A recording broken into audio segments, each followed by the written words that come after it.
खबर उत्तराखंड देख रहे हैं आप सब और मैं हूं आपके साथ रूपाली शर्मा। तो चलिए बुलेटिन की शुरुआत करते हैं। मुख्यमंत्री पुष्कर सिंह धामी दिल्ली में विधानसभा प्रचार का दौरा खत्म करने के बाद सीधे देहरादून में 38वें राष्ट्रीय खेलों के कार्यक्रम में पहुंचे। मुख्यमंत्री सीधे महाराणा प्रताप स्पोर्ट्स कॉलेज पहुंचे, जहां उन्होंने सबसे पहले खिलाड़ियों के लिए भोजन की व्यवस्था का औचक निरीक्षण किया। मुख्यमंत्री ने इस दौरान खाने की गुणवत्ता को चेक किया और अधिकारियों से इसके संबंध में पूरी जानकारी ली। मुख्यमंत्री ने अलग अलग राज्यों के खिलाड़ियों से मुलाकात की और उनके अनुभव को जाना। इस अवसर पर मुख्यमंत्री पुष्कर सिंह धामी ने कहा कि खिलाड़ियों के लिए उच्च व्यवस्था की गई है। खिलाड़ी और स्पोर्ट्स स्टाफ को भी उन्हीं के राज्य के भोजन के हिसाब से उनके लिए व्यवस्था करने के निर्देश दिए गए हैं। मुख्यमंत्री पुष्कर सिंह धामी ने कहा, व्यवस्थाएं ठीक है, मैं खुद व्यवस्थाओं का निरीक्षण कर रहा हूं, कहीं भी किसी तरह की कोई कमी ना आए, इसके लिए अधिकारियों को निर्देश दिए गए हैं। राष्ट्रीय खेल हमारे लिए बहुत ही महत्वपूर्ण है और बहुत प्राथमिकता के हैं। आदरणीय प्रधानमंत्री जी हमेशा हमारे खिलाड़ियों के लिए, खेलों के लिए हमेशा उनके प्रोत्साहन के लिए काम करते हैं और उन्होंने यहाँ 38वें राष्ट्रीय खेलों का शुभारंभ किया है। इसलिए यहाँ आने वाले सभी खिलाड़ी एक अच्छा अनुभव लेकर जाएं, किसी प्रकार की कोई उनको परेशानी न हो। इसलिए समूचे सभी प्रबंध मैं खुद ही देख रहा हूँ यहाँ पर और खिलाड़ियों से बात भी की है। सभी खिलाड़ी संतुष्ट हैं, प्रसन्न हैं और अच्छा आनंद ले रहे हैं खेलों का। हमारा यह भी है कि ये खेल हमारे लिए बहुत यादगार बने और शुरुआत दिनों से इसकी अच्छी शुरुआत हुई है। इसका एक अच्छा समापन भी होगा और निश्चित रूप से ये उत्तराखंड के इतिहास में एक मील का पत्थर साबित हो, उसके लिए हम सभी मिलकर प्रयास करेंगे। हमारा खेल विभाग भी करेगा, अन्य विभाग भी करेगा। सभी खिलाड़ियों के लिए हमने कहा है कि अभी मैंने स्वयं उनके साथ भोजन भी किया और सभी प्रकार का भोजन बना हुआ है और ये भी हम लोगों ने प्रयास किया है कि जो जिस राज्य के हैं, जिस प्रकार का उनको भोजन चाहिए, हमारा प्रयास रहेगा कि उनको उसी प्रकार का भोजन भी प्राप्त हो, जिससे कि वो पूरी तरह से मन लगाकर यहाँ खेलें। मुख्यमंत्री पुष्कर सिंह धामी ने देहरादून में आयोजित भारतीय मानक ब्यूरो के स्टैंडर्ड क्लब कार्निवल का शुभारंभ किया। मुख्यमंत्री ने विभिन्न स्टॉल का निरीक्षण किया और ISI मार्च उत्पादों को खरीदने के लिए शपथ भी दिलाई। आगे मुख्यमंत्री ने कहा कि भारतीय मानक ब्यूरो का स्टैंडर्ड क्लब हमारे छात्रों को गुणवत्ता और मानकीकरण का महत्व समझाने के साथ साथ में रचनात्मक, नवाचार और वैज्ञानिक दृष्टिकोण को विकसित करने का काम कर रहा है। इस दौरान मुख्यमंत्री पुष्कर सिंह धामी ने मीडिया को भी संबोधित किया। आइए देखते हैं मुख्यमंत्री ने इस अवसर पर क्या कुछ कहा। देखिए, हर चीज के स्टैंडर्ड हमारे देश के अंदर बने। हमारे देश के जो उत्पाद हैं वो अंतर्राष्ट्रीय स्तर के ही न बने बल्कि अंतर्राष्ट्रीय स्तर से भी आगे के बने, जिससे कि पूरे दुनिया के लोग जब भी अपने स्टैंडर्ड सेट करें वो भारत के उत्पादों के आधार पर करें। उससे हमारी अंतर्राष्ट्रीय स्तर पर साख बढ़ेगी, हमारे उत्पाद बढ़ेंगे और लोगों को भी अच्छे उत्पाद मिलेंगे। इस दिशा में बहुत सराहनीय काम हो रहा है। आदरणीय प्रधानमंत्री जी के नेतृत्व में आत्मनिर्भर भारत का जो संकल्प लिया गया है, निश्चित रूप से हमारे स्टैंडर्ड बढ़ेंगे तो हम आत्मनिर्भर भारत बनेंगे। विकसित भारत के रूप में जो हमारा संकल्प है वो हमारा पूरा होगा। इसमें भारतीय मानक ब्यूरो का बहुत बड़ा योगदान है। इसीलिए शपथ दिलाई गई कि सभी लोग गुणवत्तापूर्ण मानकीकृत जो हमारे उत्पाद हैं उसका इस्तेमाल करें, उसको उपयोग में लाएं और लोगों को भी इसके लिए प्रेरित करें। सर, अन्य राज्यों से ज्यादा हमको रेल बजट मिला है, रेलवे सेक्टर इससे और ज्यादा कितना बेहतर हो सकेगा? निश्चित रूप से पहले भी जो हमारे अमृत भारत स्टेशन बने हैं रेल के क्षेत्र में, हमको ऋषिकेश कर्णप्रयाग रेल लाइन पहले से ही हमारी निर्माणाधीन है। निर्माण की प्रक्रिया काफ़ी आगे चल गई है। माननीय प्रधानमंत्री जी का मैं बहुत धन्यवाद करता हूँ कि इस बार के बजट में भी हमको जो है विशेष रूप से ये हजारों करोड़ की जो योजनाएं दी गई हैं, बजट दिया गया है, वो निश्चित रूप से रेल के क्षेत्र में और बहुत अच्छा हमारा सुधार होगा। हमको बहुत तरक्की मिलेगी और राज्य के लोगों को आने वाले समय में सुविधा मिलेगी। हमारा पर्यटन प्रदेश है, लोग आस्था श्रद्धा के धामों पर आते हैं, विभिन्न स्थानों पर जाते हैं, उनको भी रेल सेवाएं आसानी से मिल पाएंगी। मैं फिर से एक बार आदरणीय प्रधानमंत्री श्री नरेंद्र मोदी जी का और रेल मंत्री श्री अश्विनी वैष्णव जी का बहुत धन्यवाद करता हूं। शानदार 28 जनवरी को राष्ट्रीय खेलों का उद्घाटन आदरणीय प्रधानमंत्री जी के हाथों से हो गया है और शानदार तरीके से हो रहे हैं। 11 स्थानों पर ये खेल प्रतियोगिताएं आयोजित होनी है और आज मैंने जो है शूटिंग रेंज देखी है। अन्य जो जो हमारे खिलाड़ी आए हैं उनके साथ मैंने आज वहाँ पर भोजन व्यवस्था भी देखी है, अन्य व्यवस्थाएं भी देखी हैं। जो इस बार का हमारा जो है ग्रीन गेम्स के थीम्स पर जो ये आयोजित किए जा रहे हैं, वो थीम भी हमारी आगे बढ़ रही है, शानदार हो रही है। सभी खिलाड़ी भी जो है उन्होंने बहुत आज प्रसन्नता व्यक्त करी कि उनको बहुत आनंद यहाँ पर आ रहा है। और जो हमारे स्ट्रक्चर बने हैं, जो हमारा जैसे शूटिंग रेंज बनी है, वो अपने आप में एक अलग प्रकार की शूटिंग रेंज है। मैं तो आप सब लोगों से भी कहूँगा कि एक बार ज़रूर उसको आप लोग देखने जाइए। और मुझे खिलाड़ियों ने कहा कि इसका उपयोग होते रहना चाहिए, तो हम कोशिश करेंगे कि अब हमारे जो नवोदित उदयमान खिलाड़ी हैं, वो सभी जो स्ट्रक्चर हमारे बहुत अच्छे बन गए हैं 11 स्थानों पर, क्योंकि जहाँ भी अंतर्राष्ट्रीय ये हमारे राष्ट्रीय खेल आयोजित हो रहे हैं, उनका उपयोग आने वाले हमारे खिलाड़ियों के लिए होगा। और हमारे उत्तराखंड के खिलाड़ी निश्चित रूप से उसका लाभ उठाएंगे और अपनी पहचान बनाएंगे। वतन की बयार है। इस बार वहाँ पर आपदा की सरकार ने पिछले 10 सालों में जो तमाम बड़े वायदे किए थे और बड़ी उत्तराखंड सरकार द्वारा युवाओं को रोजगार के क्षेत्र में बढ़ावा देने के लिए लगातार काम किया जा रहा है। कौशल विकास मंत्री सौरभ भगोना ने आईटीबीपी द्वारा कौशल विकास विभाग में युवाओं को प्रशिक्षण एवं रोजगार उपलब्ध कराने के संबंध में समीक्षा बैठक की। मंत्री ने कहा कि कौशल विकास विभाग तथा आईटीबीपी द्वारा प्रदेश के युवाओं को प्रशिक्षण एवं रोजगार उपलब्ध किए जाने हेतु कार्य आयोजन जो है पर कार्य किया जा रहा है, और जिसमें आईटीबीपी द्वारा युवाओं को राफ्टिंग एवं माउंटेनियरिंग जैसे साहसिक खेलों में प्रशिक्षण दिया जाएगा तथा प्रशिक्षित युवाओं को रोजगार भी प्रदान किया जाएगा। उन्होंने कहा कि उत्तराखंड देश का पहला राज्य है जहां आईटीबीपी तथा पशुपालन विभाग ने एक साथ मिलकर एमओयू किया, जिसके बहुत अच्छे परिणाम मिले हैं। इस एमओयू के माध्यम से प्रदेश के पशुपालकों तथा मत्स्य पालकों से आईटीबीपी द्वारा 4 महीने में लगभग 1.25 करोड़ रुपए की खरीद की गई है। आज एक मीटिंग हमारे कौशल विभाग, स्किल डेवलपमेंट विभाग ने और आईटीबीपी के जो हमारे गुंजियाल जी उनके साथ हुई है।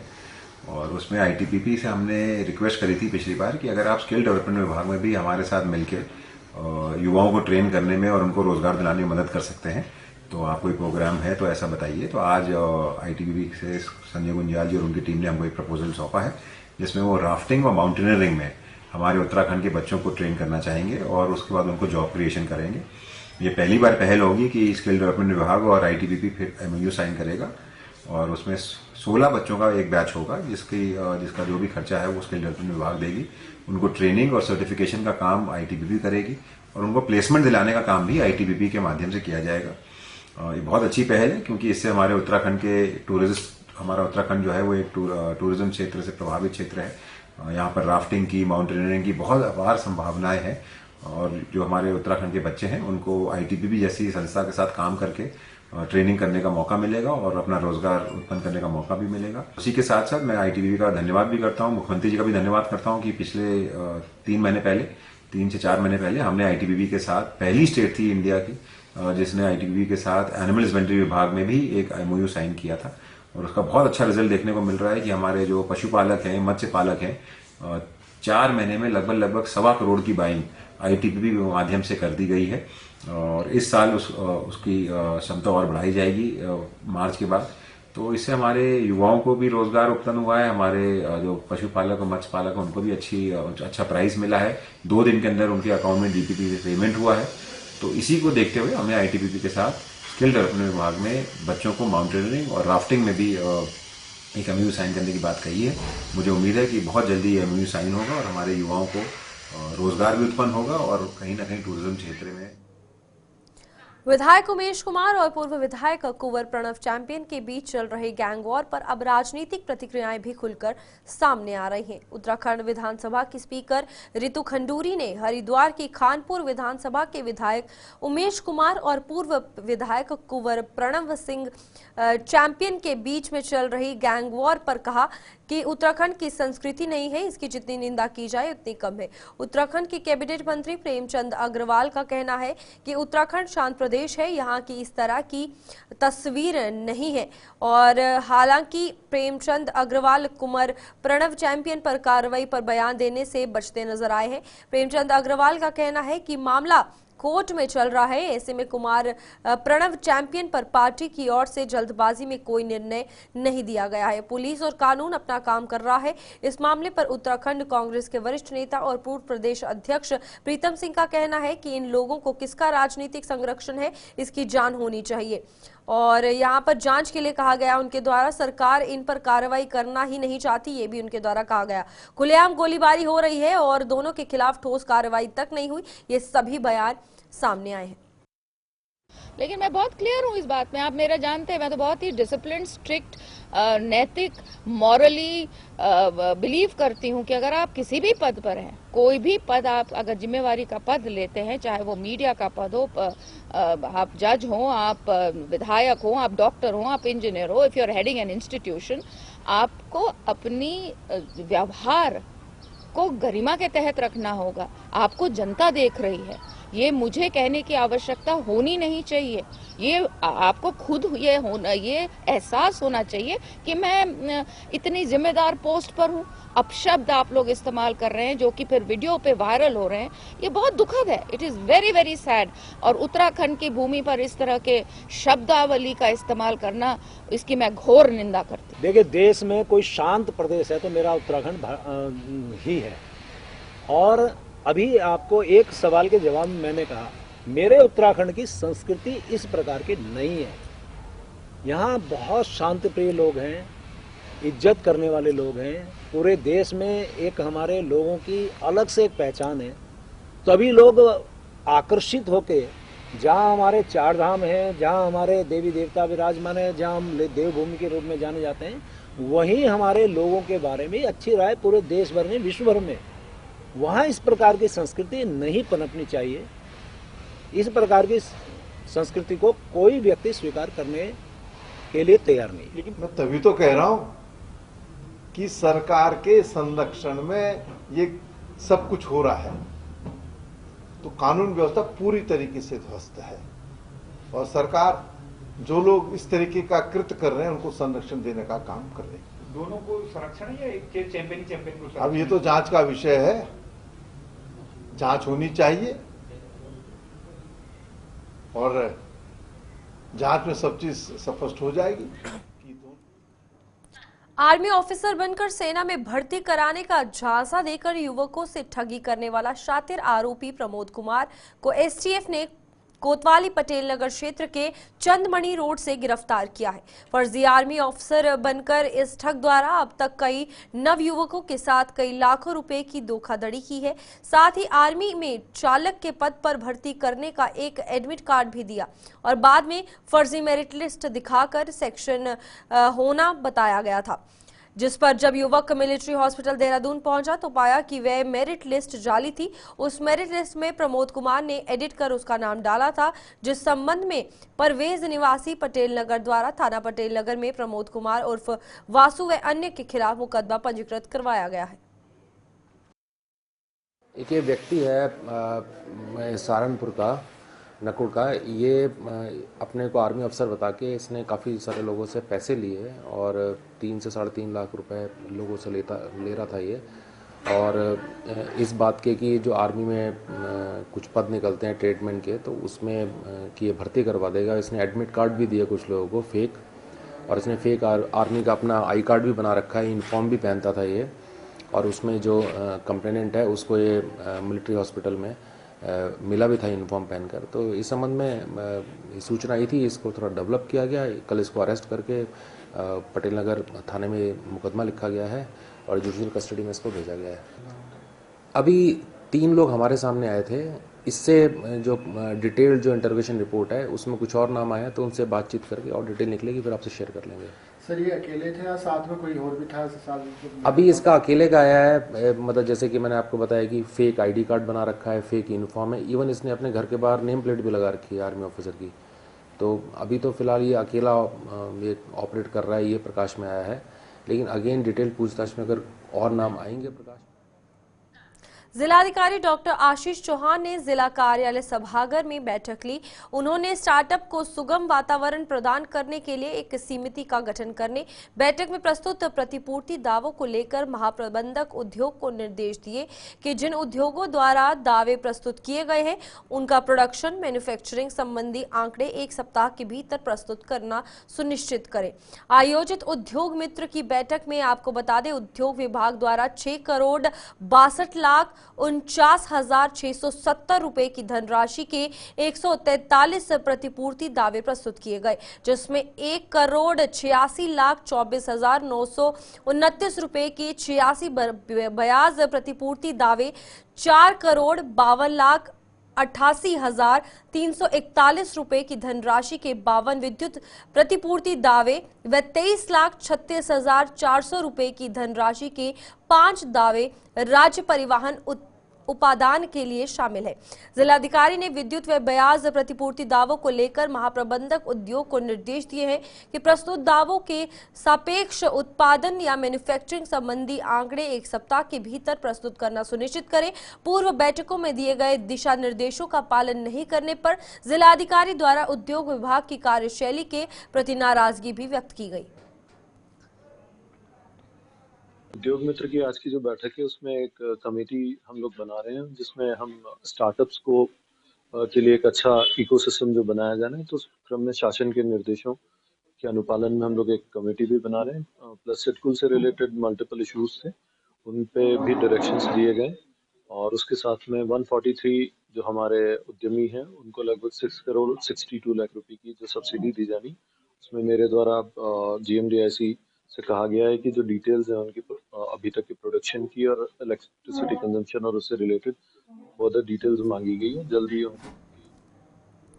पुलिस अधीक्षक उत्तरकाशी के निर्देशन में आजकल प्रत्येक तहसील गांव में ग्राम प्रहरियों की मीटिंग ली जा रही है। मीटिंग में सभी ग्राम प्रहरियों को शांति एवं कानून व्यवस्था के संबंध में जरूरी निर्देश दिए जा रहे हैं तथा संदिग्ध गतिविधियों पर नजर रखकर उनकी सूचना तुरंत पुलिस को देने की हिदायत दी गई है। गोष्ठी के उपरांत फायर सर्विस की टीम द्वारा ग्राम प्रहरियों को अग्नि उपकरणों की जानकारी देते हुए अग्नि दुर्घटना से बचाव के संबंधित जागरूक किया गया तथा सभी को अग्नि दुर्घटना के दौरान बरती जाने वाली सावधानियों से अवगत कराते हुए प्राथमिक अग्निशमन उपकरणों के संचालन का डेमो देकर अभ्यास करवाया गया। वहीं नशा मुक्ति उत्तरकाशी को बनाना है, इसके तहत सभी स्कूल, कॉलेज और सार्वजनिक स्थानों पर लोगों को पुलिस द्वारा जागरूक किया जा रहा है। जागरूकता अभियान चल रहे हैं, जिसमें कि जो NDPS पर नशा मुक्त अभियान के तहत हम लोगों को जागरूक कर रहे हैं और जो नशे के दुष्प्रभाव हैं उसके बारे में लोगों को अवेयर कर रहे हैं। जो लीगल प्रोविजंस हैं उनके बारे में हम लोग लोगों को बता रहे हैं ताकि लोग जो है नशे की प्रवृत्ति से दूर रहें और इस तरीके के जो घटनाएं उनमें संलिप्त होने से बचें। इसके अतिरिक्त जो हमारी फायर जो टीम है वो भी लोगों को फायर के बारे में अवेयर कर रही है, किस तरीके से जो आग की घटनाएं हैं उनकी रोकथाम की जानी चाहिए और आग की घटना के पश्चात किस तरीके की SOP होनी चाहिए, इस संबंध में हम लोग लोगों को अवेयर कर रहे हैं। साथ ही जो हमारे ग्राम प्रहरी हैं उनके साथ भी हम लोगों ने फायर की टीम ने जो है मीटिंग की है और उनको भी अवेयर किया है कि वो भी जा करके अपने गाँव में लोगों को अवेयर करें और फायर सीजन में जो है। जसपुर में तहसील दिवस के मौके पर मुख्य विकास अधिकारी उधम सिंह नगर, अपर जिलाधिकारी उधम सिंह नगर जसपुर तहसील पहुंचे और लोगों की समस्याओं को सुना। इस दौरान चिकित्सा विभाग, स्वास्थ्य विभाग, विद्युत विभाग, समाज कल्याण विभाग, बाल विकास विभाग समेत सभी विभाग मौजूद रहे और लोगों की समस्याओं को सुना और ज्यादातर समस्याओं का समाधान मौके पर किया गया और जिन समस्याओं का निराकरण मौके पर नहीं हुआ उनके समाधान के लिए संबंधित विभाग को दिशा निर्देश दिए गए। वहीं मुख्य विकास अधिकारी मनीष कुमार ने बताया कि तहसील दिवस पर जसपुर आए थे, जिसमें अभी तक लगभग 70 शिकायतें आ चुकी हैं और 100 से अधिक शिकायतें आएंगी। अगर शिकायतों की बात की जाए तो प्रधानमंत्री आवास की मांग, नाली की मांग, सड़कों की मांग ज्यादातर शिकायतें आई है और कुछ शिकायतें अतिक्रमण के संबंध में आई है। कुछ ग्रामीण, आपको बता दें, ग्रीष्मकालीन धान के संबंध में शिकायतें जो है लेकर आए और सिंचाई के जो नाले हैं, सिंचाई के कार्य हैं, उनके लिए भी मांग आई तो जनता की समस्याएं सामने आई है। उनके समाधान के लिए त्वरित कार्रवाई भी की जा रही है। मसूरी में के मॉल रोड पर निजी कंपनी द्वारा गोल्फ कोर्ट पर का संचालन करने और इनके संचालन के लिए बाहरी लोगों को प्रशिक्षित करने पर मजदूर संघ और रिक्शा श्रमिकों में भारी आक्रोश है। श्रमिकों के आक्रोश को देखते हुए एसडीएम सदर हरिगिरी द्वारा मजदूर संघ, होटल एसोसिएशन, आरटीओ, नगर पालिका अधिशासी अधिकारी, पुलिस एवं अन्य जनप्रतिनिधियों के साथ बैठक की गई और निर्णय लिया गया कि गोल्फ कोर्ट संचालन में पहले रिक्शा श्रमिकों को ही प्राथमिकता दी जाएगी। हालांकि अभी तक मजदूर संघ के रिक्शा श्रमिक ही गोल्फ कार्ट को चला रहे हैं और नगर पालिका द्वारा किसी अन्य कंपनी को अनुबंधित नहीं कर दिया गया है, जो अब बाहरी लोगों को भी गोल्फ कार्ट का प्रशिक्षण दिया जा रहा है, जिससे रिक्शा श्रमिकों को कंपनी की नीयत पर संदेह पैदा हो गया है। जबकि मॉल रोड पर गोल्फ कार्ट चलने के कारण रिक्शा श्रमिकों की रोजी रोटी भी प्रभावित होने लगी है। इस संबंध में एसडीएम सदर हरिगिरी ने जानकारी देते हुए बताया कि बैठक में निर्णय लिया गया है कि फिलहाल गोल्फ कार्ट का संचालन मजदूर संघ द्वारा ही किया जाएगा और निर्णय लिया गया है कि नवनिर्वाचित नगर पालिका बोर्ड के शपथ ग्रहण के पश्चात बोर्ड द्वारा ही गोल्फ कार्ट के संचालन, रिक्शा श्रमिकों के मुआवजे और अन्य विस्थापन संबंधी समस्याओं का निराकरण किया जाएगा। वहीं मजदूर संघ ने चेतावनी दी है कि यदि गोल्फ कार्ट का संचालन रिक्शा श्रमिकों के हितों की अनदेखी करते हुए किया जाएगा तो गोल्फ कार्ट का संचालन नहीं होने दिया जाएगा। जी, हमारा जो बैठक हुई, हमारा जो विरोध है, जो गोल्फ कोर्ट कार का संचालन मजदूर संघ को यहाँ पे दिया गया है, वो संचालन मजदूर संघ को करना था, मजदूर संघ को ही प्राथमिकता मिलनी थी। लेकिन यहाँ पे एक प्राइवेट कंपनी बीच में आती है जो अपने लोगों को गोल्फ कोर्ट कार संचालन दे देती है, जिसका हम विरोध कर रहे हैं और पहले भी विरोध किया है और आगे भी विरोध करेंगे।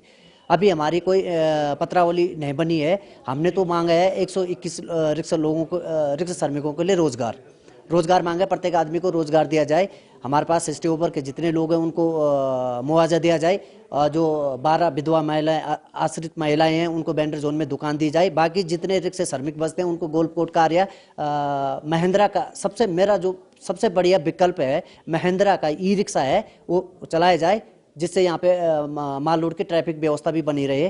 क्योंकि ये जो गोल्फ कोर्ट कार है ये कमर्शलाइज गाड़ी ही नहीं है। पहले तो ये कमर्शलाइज गाड़ी नहीं है, माल रोड पे नहीं चल सकते, माल रोड के बाहर से नहीं चल सकते और ये इंश्योरेंस भी नहीं है कि कल कोई घटना होगी, कोई मर गया तो उसका जवाबदेह कौन होगा। इसमें कोई जवाबदेह अधिकारी जब तक जवाबदेह नहीं बनता तब तक हम इसका संचालन करना भी हमें हिचक सी लग रही है, हमें चलाने में असुविधाएं हो रही है। बाकी जो 80% कंपनी ले रही है उसका हमने पूर्व भी विरोध किया, अभी भी विरोध कर रहे हैं। 80% अगर वो ले रहे हैं तो हम क्या बचाएंगे, हमारा जो रिक्शा श्रमिक है वो क्या। हम बोर्ड से उम्मीद करते हैं कि हमारे पक्ष में कौन लोग मुआवजा लेना चाहते हैं उनकी चल रही थी, बहुत अच्छी चल रही है। और कुछ चीज़ों को लेकर के मजदूर यूनियन को भी कुछ कन्फ्यूजन्स थे और जो एक कंपनी चला रही थी उसको लेकर के भी आपस में था कि कुछ क्लैरिटी नहीं थी, ऐसा उनको लगता था। तो आज सभी को बुलाया था और शहर के सम्राट लोग भी बैठे हुए थे। तो चीज़ें तय हुई कि उनका कुछ लोगों का कहना था कि हमारे जो मजदूर यूनियन है उनके नगर पालिका से कुछ और मांगे भी जो पहले से चली आ रही कुछ सालों से वो लंबी। चलिए, अभी के लिए बुलेटिन में इतना ही। खबरों का सिलसिला जारी रहेगा, आप देखते रहिए गुलिस्तान न्यूज़।